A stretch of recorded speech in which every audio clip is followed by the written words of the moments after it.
Bienvenidos otra vez a The Heart Picker Podcast. Hoy toca un episodio solitario. Aquí me ven grabando desde mi cuarto de nuevo. Fíjense que esta vez hay una luz. Yo creo que la quiero acercar un poquito. Y espero que se vea un poquito mejor iluminado y colorizado que el último episodio. Vamos mejorando poquito a poco. Soy una persona de un equipo de uno con ayuda recibida, por supuesto, de muchas personas. Pero básicamente estoy yo sola en esto, amigos. Así que, amigues, si ven errores... En la cámara estaba desenfocándose. Si ven errores, pues compadézcanse de mí. Los que están escuchando esto no están entendiendo lo que está pasando. Es que cada vez que me acerco al micrófono para hablar, la cámara empieza como a volverse loco con el foco. Tiene foco automático. Bueno, en fin, estoy grabando este episodio y yo no tengo idea de qué voy a hablar. Pero estoy pensando, me estoy dando cuenta que si bien muchos saben de mí y mi historia, muchos otros no lo saben. En este podcast he hablado de temas de todo tipo, pero realmente no me he puesto a hablar de mí, a contar un poco de mi fondo, de cómo llegué a ser esta mezcla de cosas que soy. Entonces estoy pensando comenzar por ahí. Nuestra vulnerabilidad es nuestra mayor fortaleza. Y en este espacio te ofrezco conversaciones necesarias para conectar, para acompañarnos y juntos aprender a bailar al ritmo de los latidos de nuestro corazón. Me llamo Lara y estás escuchando The Heart Picker Podcast.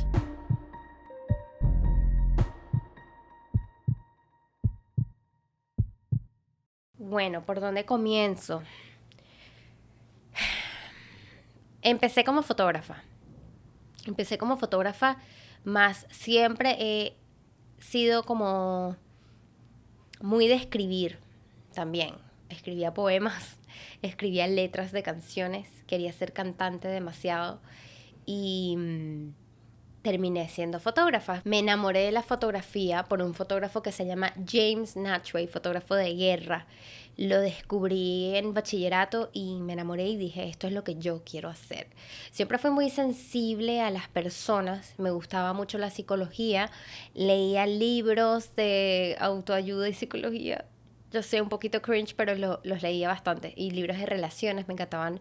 El tema de las relaciones creo que vino de ser una niña de dos padres que tuvieron un matrimonio muy conflictivo porque eran muy distintos, venían de dos culturas muy distintos. Y bueno, crecí desde que estaba en la barriga de mi mamá con mucho conflicto en casa. Y después mi infancia hubo mucho conflicto en casa. Entonces por eso creo que desarrollé una sensibilidad a querer una relación exitosa. Como que bueno, mis papás no lo lograron, entiendo lo que es un conflicto de relaciones. ¿Cómo puedo yo aprender a llevarme mejor y tener mejores relaciones? Eso ha sido un camino de 10 años plus. No puedo decir que he encontrado la respuesta, pero sí me gustó mucho leer sobre el tema. Y he llevado 10 años de camino de relaciones y he aprendido muchísimo de experiencia propia. Pero esto no es sobre relaciones, esto es cómo llegué, cómo hacer lo que hago.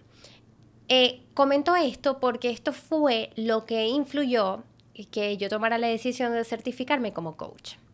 Pero bueno, ya voy para allá, me estoy adelantando.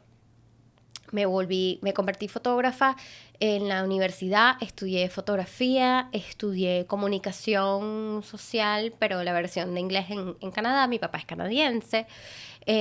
Toda mi vida crecí entre estas dos culturas, lo cual hacía que yo sintiera que no encajaba ni de una cultura ni en la otra.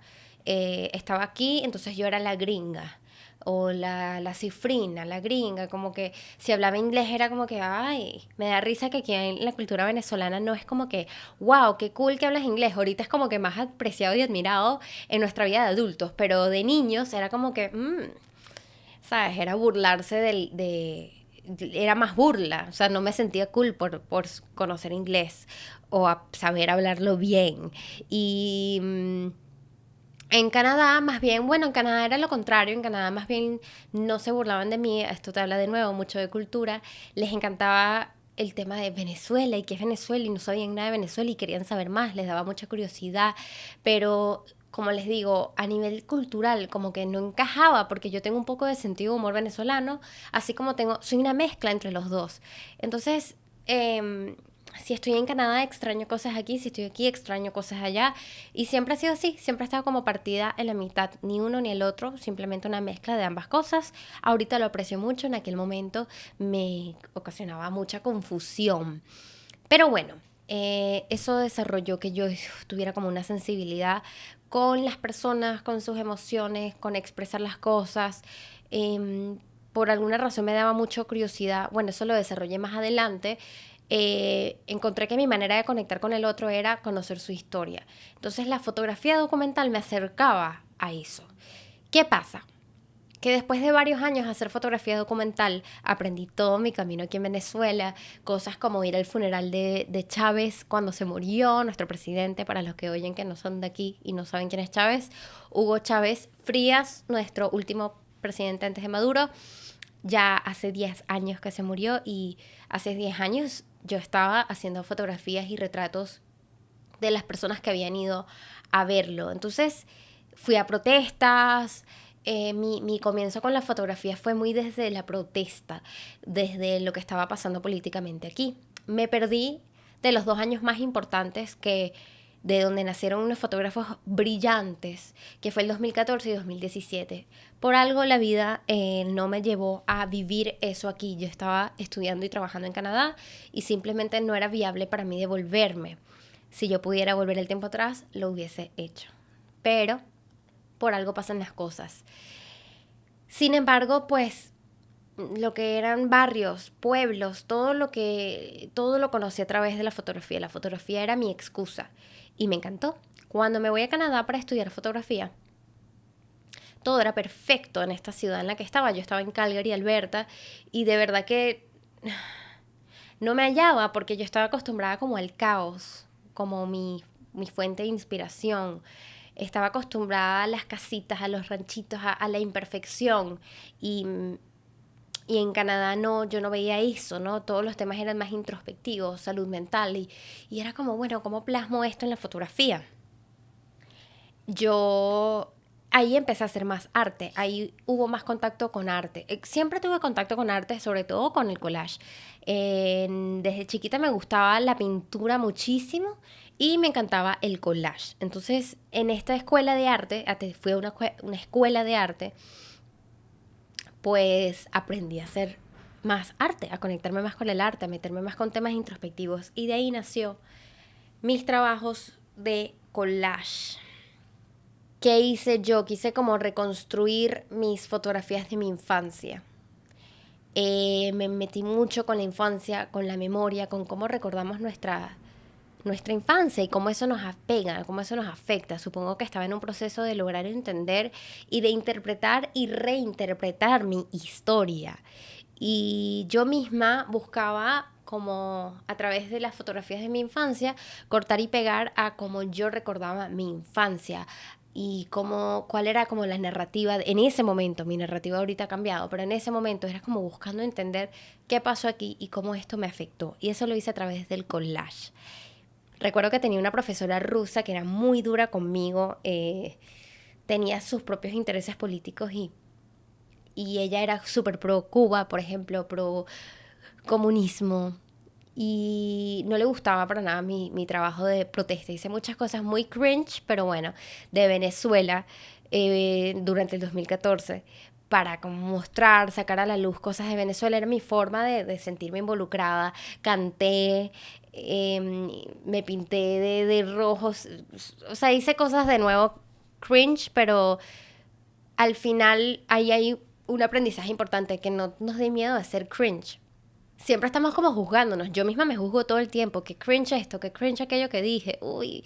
Pero creo que en el arte tenemos que permitirnos ser cringe. En todo tipo de creatividad, de hecho. En lo que sea escritura, sea creando contenido, que es una forma ya de arte prácticamente. Es crear contenido, es creatividad. Hay que dejarnos, permitírnoslos y no pararle tanto. y estar en aceptación, porque yo lo puedo decir, yo me juzgo, sí, full cringe esta foto, pero ¿qué importa? O sea, lo acepto. Fue parte de mi proceso, fue parte de mi madurez en ese momento, fue como yo quise expresar algo en ese momento. ¿Lo usaría ahorita para mandar para una galería de arte? Probablemente no, pero hay que darse, es como vivir la vida y darse coñazos, así hay que hacerlo creativamente. Entonces esos son los coñacitos que hay que hacer, igual que las relaciones tóxicas, todo eso se tiene que vivir porque así lo aprendes y cada quien va a hacer su propia cosa cringe para aprender. Después me fui a Vancouver y ahí estudié publicidad, cosas distintas, un poco de cine, un poco de periodismo, un poco de todo. Como que quise ampliar no nada más arte y fotografía, sino hacer comunicaciones. Y eso me encantó, pude ver de todo un poco y trabajé mucho con publicidad. Pensé que eso era lo que quería hacer. Estaba buscando lo que me diera dinero. Estaba pensando mucho en el dinero y poco a poco, sin darme cuenta, empecé como a dejar de lado no es que lo dejé de lado, es que no me daba el tiempo. Tenía proyectos donde quería contar las historias de las personas indigentes de Vancouver y de la drogadicción, de la cantidad de temas de salud mental, mucha gente viviendo en las calles. Me impresionaba mucho de esta ciudad tan bella tener todo un submundo, una comunidad entera de gente viviendo en la calle y la adicción estaba matando a la gente y tenía un proyecto que quería sacar de eso. Ese proyecto nunca vio la luz del día, principalmente porque es que no tenía el tiempo, entre trabajar y estudiar y llevar un hogar junto a mi pareja de aquel momento. Sentí que me había apresurado un poco ante la vida. Me cayó la noche un poco a los 4 años de esto, que dije, wow, esto es bastante y no estoy llevando la vida que quiero. Como que dejé de lado o no tengo tiempo para lo que realmente me apasiona. Y ahí se destruyó todo. Yo misma como que destruí todo lo que yo tenía. ¿Cómo lo destruí? Bueno, me salí de la universidad, nunca terminé la carrera, me faltaba como un semestre o 2 semestres y me salí. Decisión que de nuevo ahorita, si pudiera volver atrás, lo hubiese terminado, pero ya estamos aquí. Aprendan del cuento que les he hecho. Me fui a Asia por 4 meses, fue como un proceso de desaprender, fue un retiro de meditación.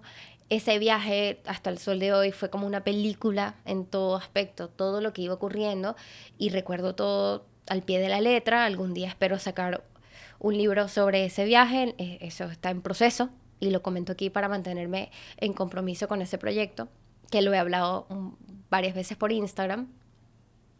Y tuve que reconstruir muchas cosas. Yo había llevado mi vida como lo que yo pensaba que era el éxito, que era eso, mi relación, mi pareja con la que vivo y con la que después me voy a casar, esta carrera, un trabajo bello de publicidad en una oficina, pero voy a ser un artista on the side.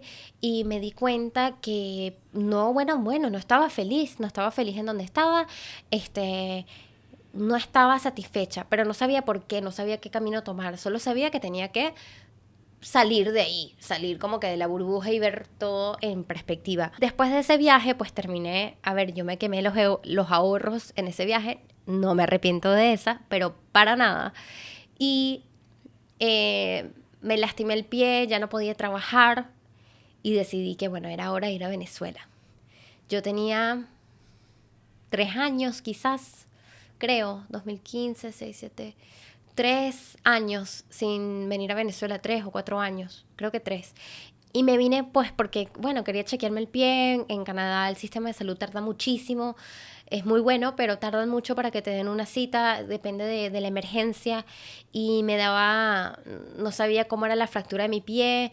Creo que realmente era una excusa, simplemente una excusa que yo necesitaba para venirme, porque yo estaba muy resistente a venir a Venezuela. Lo veía como una pérdida de dinero y de tiempo. Y toda mi familia me decía, tienes que venir a tus raíces, está bien, todo lo que aprendiste en Asia, pero ven a tus raíces. Y yo estaba así como que no lo necesito, pero la vida de nuevo, pum, me dio como el empujoncito que necesitaba, así que era lo que tenía que hacer. Llegué a casa y fue muy emocionante. también me generaba mucho estrés no saber qué hacer. ¿Será que me quedo? ¿Será que me regreso? Pero Dios mío, si me regreso voy a volver a esa vida que es que no quiero volver a vivir como un hámster en una rueda donde estoy corriendo como para pagar todo, hacer la universidad, pero es que ya no le veía ni sentido a la universidad, sinceramente. ¿Por qué? Porque me conecté de nuevo con mi ser de arte, artista, fotografía documental y dije, realmente para todo lo que quiero hacer no necesito mi título universitario. Entonces, yo lo voy a lograr. Yo he tomado muchas las decisiones en mi vida y no es que lo recomiendo que lo hagan de esa forma, pero es simplemente como yo he tomado las decisiones de mi vida. Por como el cuerpo, lo que el cuerpo me dice. Así es como yo conecto con mi intuición. ¿Cómo conectar con la intuición? Escuchar lo que tu cuerpo te dice. O sea, tú cuando estás como en un dilema y no sabes qué hacer, que era lo que yo estaba así que no sabía qué hacer. La idea de venir, de regresarme a Canadá, no me daba emoción, no me daba felicidad. Lo que hacía era darme estrés. Racionalmente, a nivel de lógica, tenía mucho más sentido regresarme, terminar tu carrera. Era lo correcto, era lo lógico. Y todavía digo, oye, me da más seguridad tener un título en mis manos a nivel de trabajo. Todavía me da como miedito, ay, no tengo.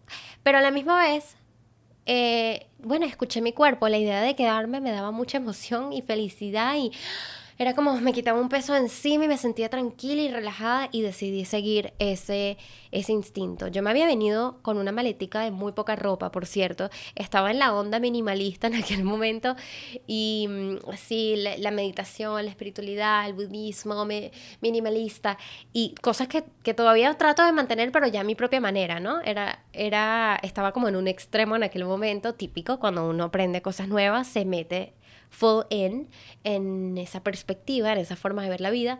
Y me da risa, tuve que después cuadrar que me trajeran las cosas. Fue caótico el tema de la mudanza de mis cosas, de hacer que mis amigos me ayudaran. Y fue complicado, pero bueno, se logró.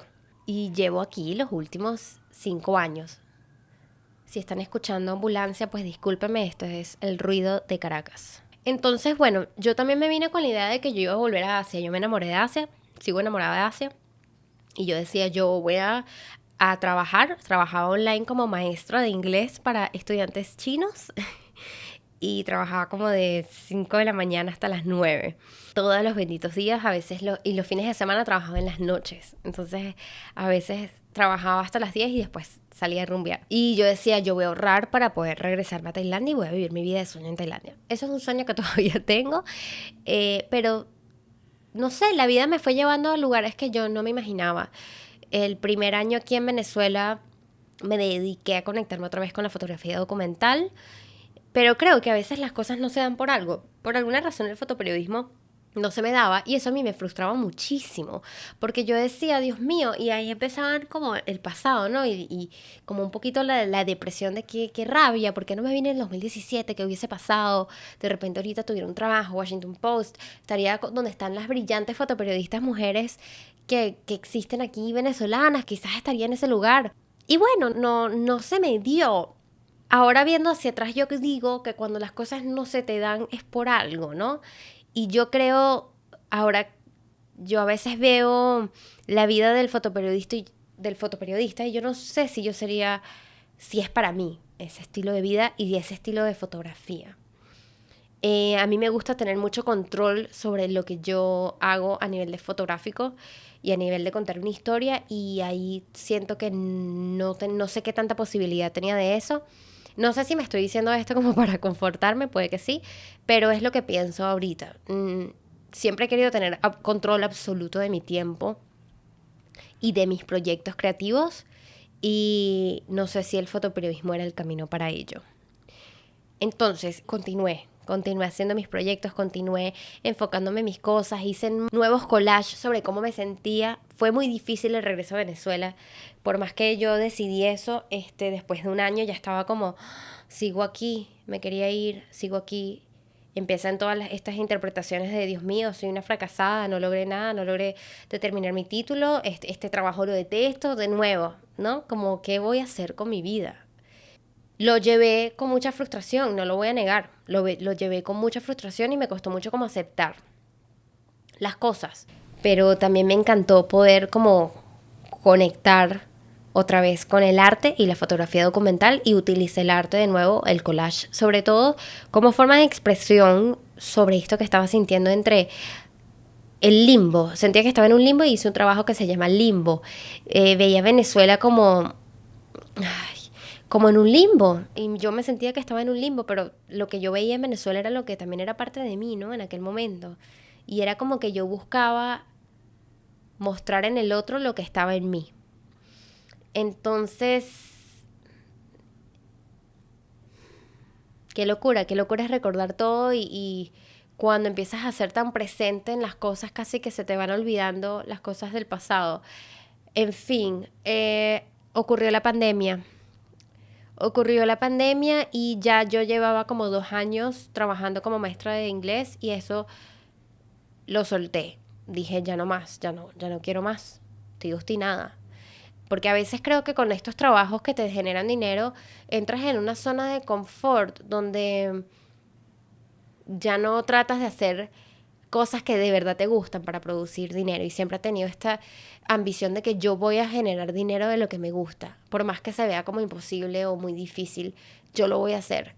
Entonces sentí que ya necesitaba, ¿sabes? Ya me estaba yendo mal, ya no me estaba levantando ya estaba siendo irresponsable con el trabajo y cuando eso ocurre es porque uno tiene como adulto reconocer cuando ya no lo quiere hacer en lugar de arrastrar y ser irresponsable y hacer el trabajo mal. Para eso mejor no lo hagas.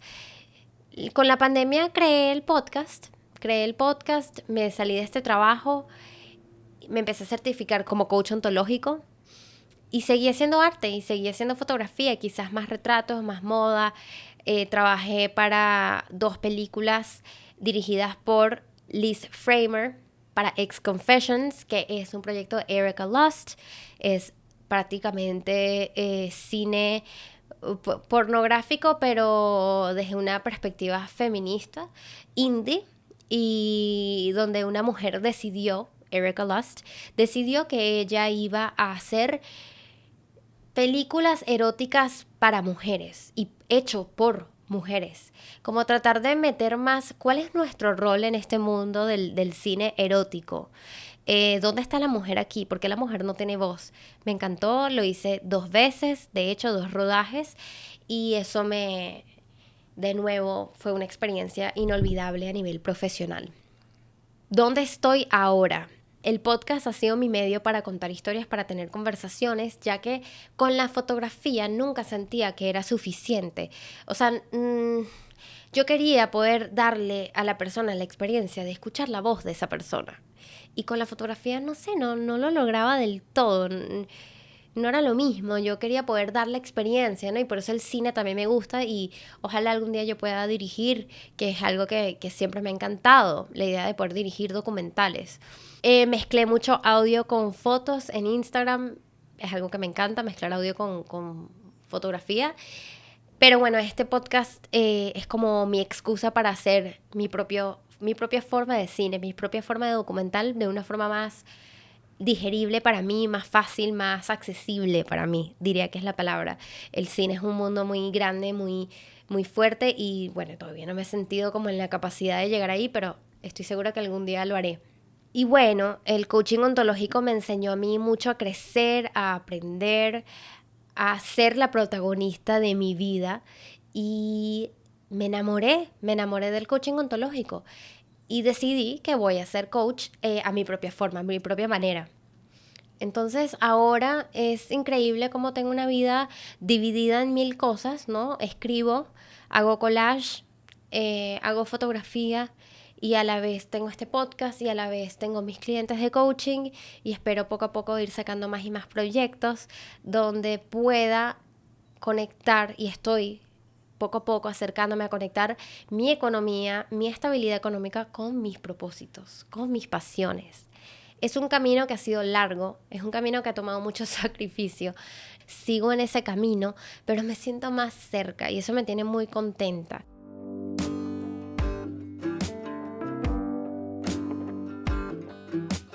En fin, esa es mi historia, esa es la historia que me llevó acá.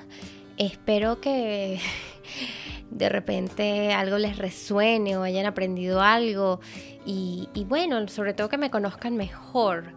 Es muy interesante, no puedo creer que pude echar ese cuento en media hora casi, pero ahí les dejo un pedazo de mí, de mi fondo, de lo que me ha traído hasta aquí, de qué me motiva, de qué quiero hacer. Al final creo que mi meta con todo lo que hago, sea este podcast, sea proyectos de fotografía, de arte y lo que hago con el coaching, que me encanta la idea de mezclar todo, es ayudar a personas, es ayudar a que nos sintamos más conectados, menos solos y que esa conexión es lo que siento que nos salva. Esa conexión es una forma de amor y de sentir que sí podemos. Es lo que me ha ayudado a mí a través de mi vida.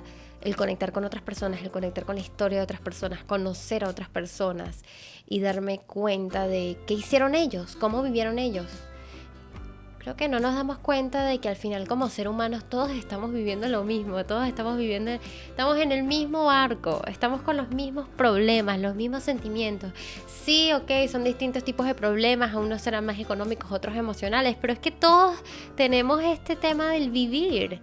Y no somos tan diferentes. Y si nos diéramos cuenta de eso, que al final todos queremos más o menos lo mismo, claro, con sus facetas grises, sí, distintas cosas, sí, pero al final todos estamos buscando ser felices. Al final todos queremos una relación sana que nos haga feliz. Al final todos queremos estar alineados a nuestro propósito. Al final todos queremos vivir de nuestras pasiones. Al final todos queremos una vida buena, sana, próspera. Y todos queremos amor. Entonces, qué diferente sería el mundo si entendiéramos que somos más. We have more in common. O sea, we're more alike than we are different. Nos parecemos más de lo que somos diferentes. Hay más cosas que nos unen de lo que nos diferencian. Y encontrar como la aceptación y el respeto de nuestras diferencias, pero al final creo que todos queremos lo mismo. Creo que todos queremos simplemente ser felices. Entonces, ¿por qué no acompañarnos y unirnos más en este camino, no? Digo yo. Bueno, aquí se los dejo. Si les gusta este podcast, por favor, me ayudaría muchísimo compartiéndolo con sus amigos, obviamente. Si me quieren dejar un review en Apple Podcast, se los agradecería muchísimo. Comentándome, like, suscribirse, todo lo que puedan hacer. Lo aprecio muchísimo. Hago esto yo solita y me genera demasiado amor y demasiada paz, pero lo que quiero es que esto le llegue a las personas que le tienen que llegar.